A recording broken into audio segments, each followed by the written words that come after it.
સુરેન્દ્રનગરના પાટડીમાં શીતળ પેયજળ યોજના હેઠળ સ્થાપિત તમામ આરઓ મશીન બંધ હાલતમાં હોવાનું સામે આવ્યું છે।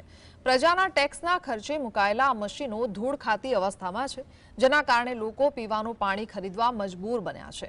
સ્થાનિક લોકોએ નગરપાલિકાના ગેરવહીવટ વિરુદ્ધ રોષ વ્યક્ત કર્યો છે।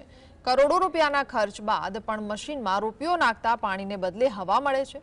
લીંબડી બાદ પાટડી નગરપાલિકાના વહીવટ પર અનેક સવાલ ઉઠ્યા છે।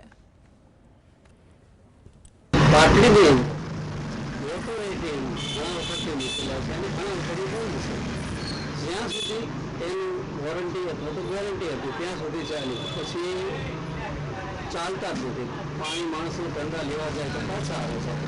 તો આ વહીવટ આ પાટડીના નાગરિકોનો રૂપિયો, પાટડી નાગરિકોના પૈસા દુરુપયોગ કરેલો છે।